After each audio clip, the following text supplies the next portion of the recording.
Good morning বন্ধুরা, তোমরা সবাই কেমন আছো? আশা করি অনেক ভালো আছো। আর আমিও অনেক ভালো আছি। আর আজকের ব্লগটা আমি সকাল থেকে স্টার্ট করছি। তো সকালে এখন আমি ঘুম থেকে উঠে পড়েছি। তো এখন আমি বিছানাটা ঠিকঠাক করে নিচ্ছি, এরপরে বাকি কাজগুলো করব। তো বিছানাটা ঠিকঠাক করার পর এখন আমি চলে এসেছি চুলটা আঁচড়ে নিতে। তো চুলটা আঁচড়ে আমি ভালোভাবে বেঁধে নেব। চুলটা ওলট পালট থাকলে একদমই ভালো লাগে না। তো তার জন্য আমি চুলটা বেঁধে নিচ্ছি। আর চুলটা বেঁধে নেওয়ার পর এখন ব্রাশ করব। তো ফ্রেশ হয়ে চলে এসেছি। আর এখন নিয়ে নিচ্ছি আমি 1 গ্লাস জল, একটা বিস্কুট আর রাতে ভিজিয়ে রাখা কাঁচা ছোলা। তো এগুলো এখন আমি সকালে খেয়ে নেব। তারপর আবার আমি চলে এসেছি কাজে। তো চালটা শেষ হয়ে গেছিলো কালকে, তো চালটা নিয়ে এসেছে বরমশাই। তো কালকে আর ঢালা হয়নি, আজকে আমি চালটা ডিব্বাতে 1 ডিব্বা ঢেলে নেব আর বাকিটা বস্তাতে রেখে দেব। তো চাল এরকমভাবে আমি ব্যবহার করি। প্রতি মাসে চাল শেষ হয়ে গেলে বস্তায় নিয়ে আসে, বস্তা শেষ হয়ে গেলে তারপরে আবার নিয়ে আসে।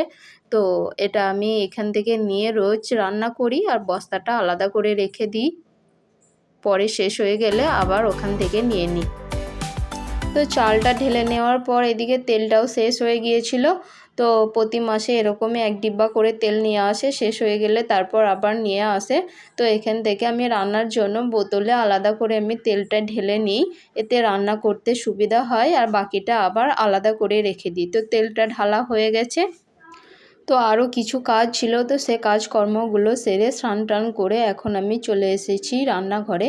তো এখন আমি দুপুরে রান্না করব, তার জন্য গ্যাসটা জ্বেলে আমি হাঁড়িটা বসিয়ে দিয়েছি। আগে থেকে হাঁড়িতে জলটা দিয়ে দিয়েছি।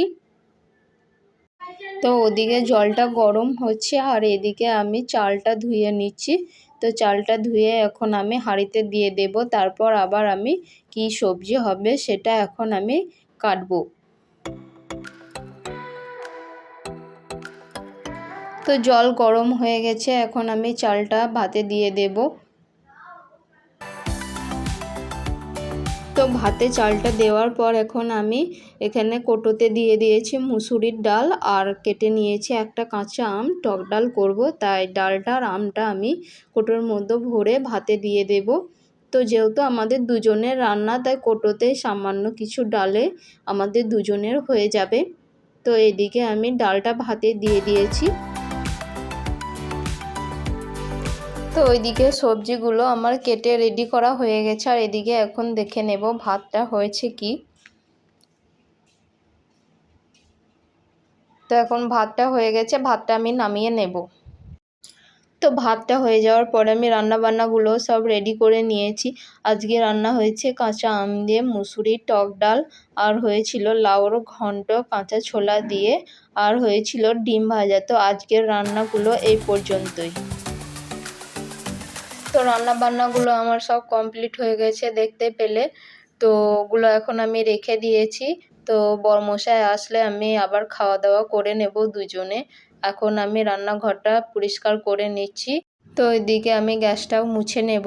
আর দেখবে রান্না বান্না করার পরে সঙ্গে সঙ্গে কাজ সঙ্গে সঙ্গে করে নিলে কিন্তু খুব ফ্রেশ ফিল হয়, আর কিন্তু কাজটাও তাড়াতাড়ি হয়ে যায়। আর রেখে দিলে কিন্তু কাজটা পড়েই থাকে। ওইদিকে রান্নার জায়গাটা আমি পরিষ্কার করে নিয়েছি। আর এখন উনি ডিউটি থেকে চলে এসেছে, তো উনি স্নান করছেন। তো এই ফাঁকে আমি ভাবলাম যে কিছু জামা কাপড় ছিল, তো ওগুলো সার্ফ দিয়ে ভিজিয়ে রেখে দিই। খাওয়া দাওয়া করার পরে বিকেলে আমি ওগুলো কেচে নেব। তাই এখন আমি সার্ফগুলো মাখিয়ে আমি এক সাইডে রেখে দেব। তারপর আমরা উনি স্নান করে চলে আসলে এখন আমরা খাওয়া দাওয়া শুরু করব। তো তারপরে আমাদের খাওয়া দাওয়া কমপ্লিট হয়ে গেছে। আর খাওয়া দাওয়ার পরে যে বাসনগুলো ছিল, বাসনগুলো আমি ভাবলাম মেজে নিই, তাহলে একেবারে সমস্ত কাজটা আমার কমপ্লিট হয়ে যাবে। তো আজকের ব্লগটা এই পর্যন্তই। দেখা হচ্ছে আবার নেক্সট কোনো ব্লগে।